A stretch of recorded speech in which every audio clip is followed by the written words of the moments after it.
Всичките козове, всичките аспекти от статистиката са на страна в класацията по изигран брой мачове в футбол.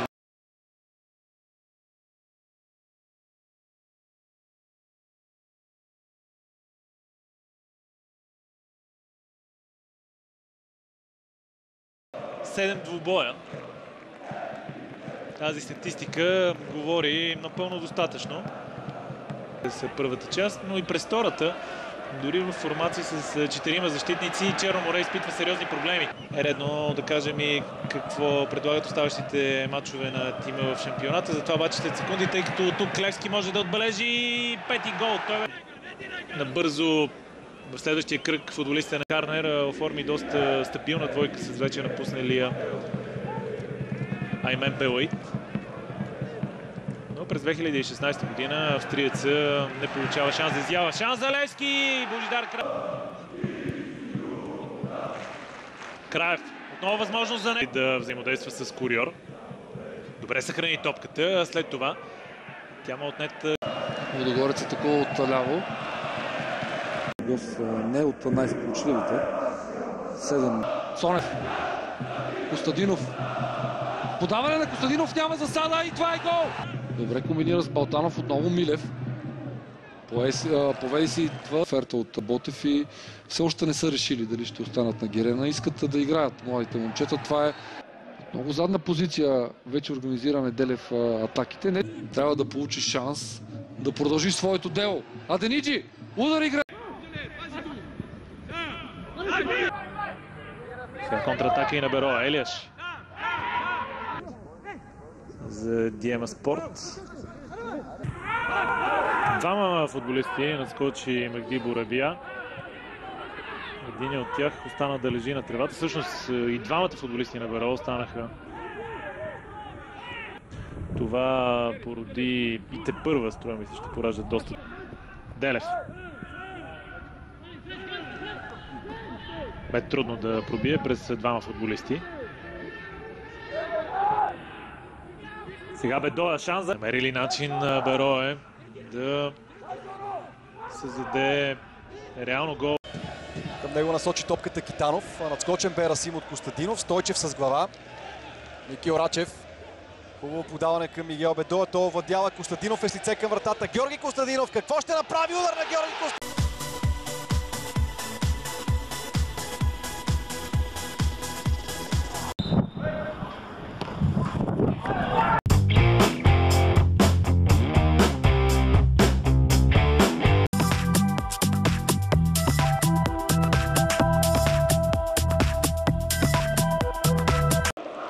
Забеляза като проблем на това Стойчо Стоев в играта на своя тим.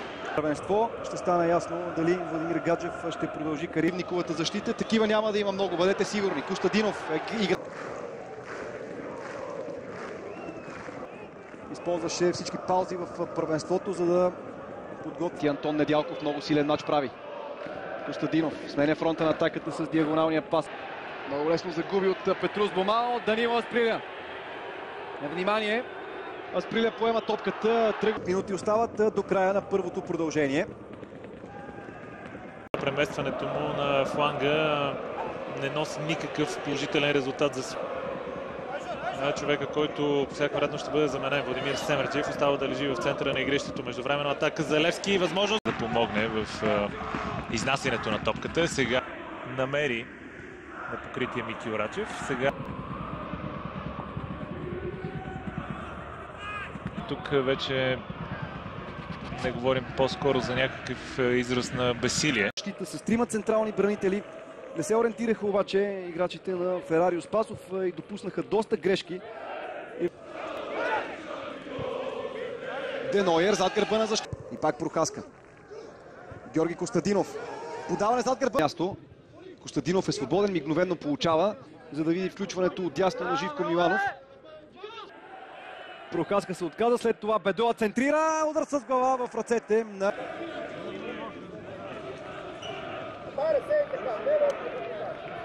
Нова атака за отбора на Левски. Курдов.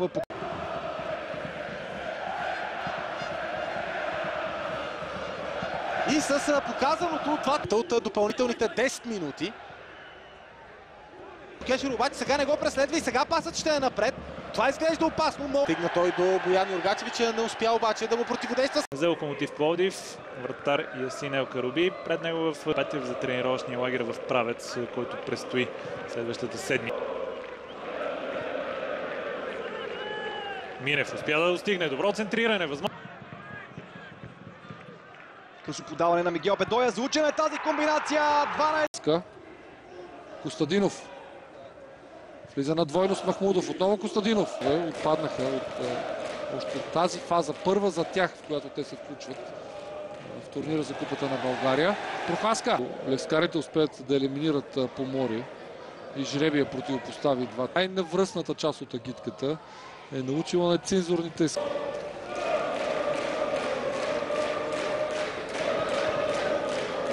Възможно страш срещу Георги Костадинов. Костадинов и гол. Литекс 2-2 и 0 на стадион Георги Аспарухов. Липсват чистите положението към Титамбала. Ако той не бе играл с нея, щеше да прехвърли гола си и да навести неговата мрежа.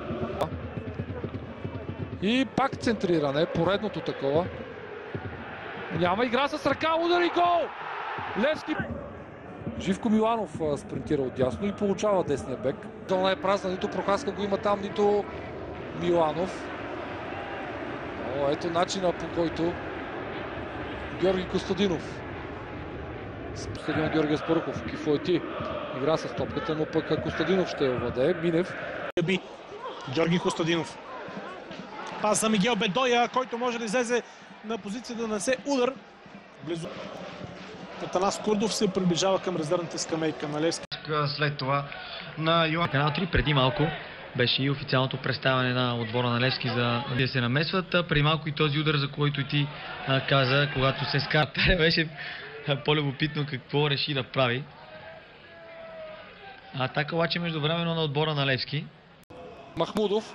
Неговия пас е пресечен. Мариан Огнянов също Георги Костадинов. Битка в центъра без много трудов пропуснат. Цонев центрира. Георги Костадинов с глава и резултатът е открит 1-0.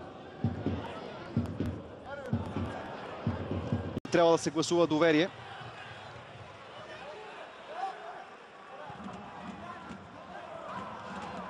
Контратака на Левски. До края Брайан Ангул с номер 16. Отново отнета топка. Георги казват играчите в синьо. Георги Костадинов. Чудесно. Грешно подаване на румънеца. Прохаска. Божидар Краев И отбеляза. Резултатът е 0-0. 40 минути от началото на срещата. Левски атакува. Бойби Цонев получава Стеню. Възможно за Стеню. Удар. Добър шпагат и... Добре сменя фронта на атаката с това диагонално подаване в ляво.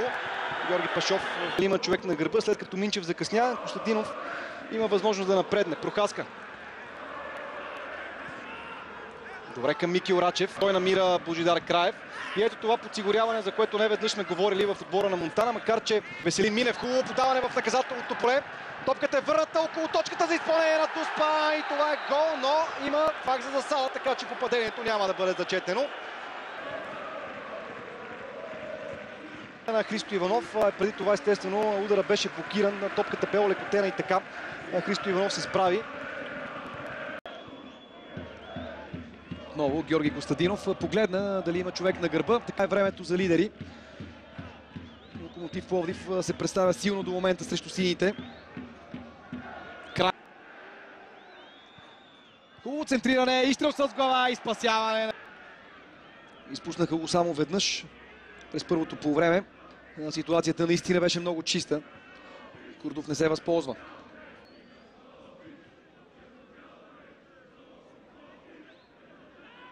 Добро включване на Георги Костадинов. Отново Костадинов. Връща към Денойер. Нася.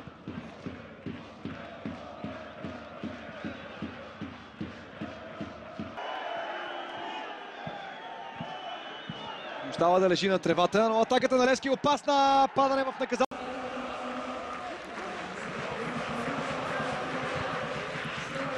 Предполагам, че Стойчо Стоев иска да вижда Маркинов ще бъдат най-често там. Сега обаче дупка в отбраната на Пирин. Удар на Мики Рачев и спасяване на Костов. Започна вече да се затруднява отбора на Пирин, след като спре атаката. Вече рокади имаше в шампионата. Се намираме едва в седмия кръг. Ето сега интересна възможност за Левски. Топката е в наказателното поле, завъртя се и стреля Курдов, но спасява Красимир Костов и това ще сте много внимателно да взимат решения. Сега добро изпълнение за зоните. Всъщност 540, толкова са минутите, грубо казано, изиграни. А Левски близо до това, което търси. Се смята за сигурна победата.